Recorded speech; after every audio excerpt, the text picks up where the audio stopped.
বিসমিল্লাহির রহমানির রহিম। আসসালামু আলাইকুম এভরিওয়ান, সবাই কেমন আছেন? আশা করি অনেক ভালো আছেন। আজ আপনাদেরকে খুবই মজাদার একটা চিকেন রান্না করে দেখাবো। সেটা হলো বিরিয়ানির মশলা দিয়ে টমেটো কাঁচামরিচের চিকেন কারি, যা খেতে কিন্তু দারুণ, যেটা রুটি, পরোটা, নান, রুটি, লুচি, প্লেন ভাত সব কিছুর সাথেই খেতে পারেন। সুস্বাদু এই চিকেন কারিটার মধ্যে কোনো রকম পানি এবং গুঁড়ামরিচ ব্যবহার করব না। চুলা অলরেডি একটা ফ্রাই প্যানের মধ্যে আমি এখানে সয়াবিন তেল দিচ্ছি। আপনারা সরষের তেল দিয়েও রান্না করে খেতে পারেন, যারা সরষের তেল পছন্দ করেন। এখানে 1 কাপ পেঁয়াজ কুচানো, একটু মোটা করে দিয়েছি, বেশি মোটাও না বেশি চিকনও না। পেঁয়াজটা যার যার পছন্দ, আপনারা বাটাটাও দিতে পারেন। পেঁয়াজটা আমি 2-3 মিনিট ভেজে নেওয়ার পরে এখানে ছোট সাইজের 5-6টি টমেটো 2 ফালি করে আর অনেকগুলো প্রায় 15 থেকে 20টি মতো কাঁচামরিচ দিয়েছি। ঝালটা যার যার টেস্টের উপর। তবে আবারও বলছি, এখানে কোনো রকম গুঁড়ামরিচ ব্যবহার করব না। আর আপনারা যদি পছন্দ করেন গুঁড়ামরিচটা ব্যবহার করতে পারেন কাঁচামরিচের পরিবর্তে। একটু ভেজে নেওয়ার পরে এখানে 1 চামচ আদা, 1 চামচ রসুন বাটা দিয়েছি, আর এখানে 1.5 চামচ দিয়েছি এখানে গরম মশলার গুঁড়া, 1/2 চামচ হলুদের গুঁড়া, স্বাদ অনুযায়ী লবণ দিয়ে একটু পানি দিয়ে এখন মশলাটা কষিয়ে নিব। এই চিকেনটা এতটাই মজা হবে আমি বুঝতে পারিনি। আমি ফার্স্ট টাইম রান্না করেছি, আলহামদুলিল্লাহ। বিরিয়ানির মশলা দিয়ে এত মজার একটা চিকেন কারি হতে পারে টমেটো কাঁচামরিচ দিয়ে, খেতে কিন্তু দারুণ। আলহামদুলিল্লাহ, যারা গুঁড়ামরিচ খেতে অপছন্দ করেন এভাবে রান্না করে খেতে পারেন ঢাকনা দিয়ে ঢেকে।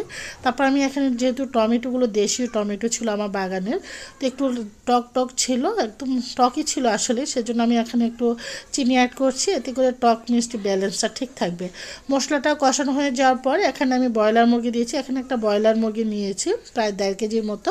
আপনারা যে কোনো ধরনের মাংসই রান্না করতে পারেন, কোনো সমস্যা, এমনকি মাছও রান্না করতে পারেন যদি চান।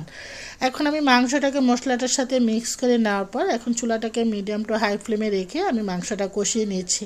এটার ফ্লেভারটা এতটাই সুন্দর বেড়ে হয়েছে, কি আর বলবো। জাস্ট এখানে আপনারা চাল দিলে এটা বিরিয়ানি হয়ে যেত, এতটাই মজা হয়েছিল আলহামদুলিল্লাহ।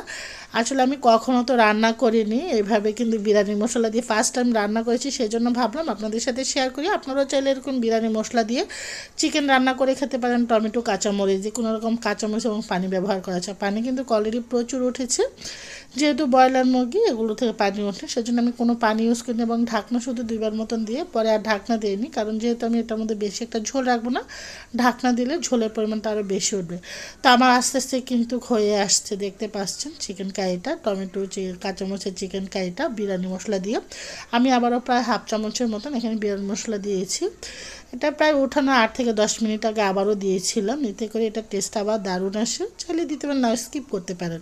তবে অন্য কোনো মশলাটা এটার মধ্যে দিতে যাবেন না। এক মুঠো ধনেপাতা, আবারও 4-5টি কাঁচামরিচ দিয়ে আমার রান্নাটা হয়ে গিয়েছে বিরিয়ানি মশলা দিয়ে টমেটো কাঁচামরিচের এই চিকেন কারিটা। আলহামদুলিল্লাহ, এতটাই মজা হয়েছিল কি আর বলবো। আমি একাই উপভোগ করছি, আপনাদেরকে ফেলে আপনারা অবশ্যই বাসায় রান্না করে খেয়ে দেখবেন। চুলাটা অফ করে ঢাকনা দিয়ে ঢেকে 5 মিনিটের জন্য রেখে চলে এসেছি সার্ভ করার জন্য। আশা করি আপনারা এই রমজানের সেহরিতে বা সন্ধ্যা যে কোনো রুটি, পরোটা, নান, রুটির সাথে খেতে পারেন। আশা সবার ভালো লাগবে। সুস্বাদু রেসিপিটি একবার হলো ট্রাই করে দেখবেন। আশা করি আজ এই পর্যন্তই ছিল। সবাই ভালো থাকেন, সুস্থ থাকেন। আল্লাহ হাফেজ। উপরে একটু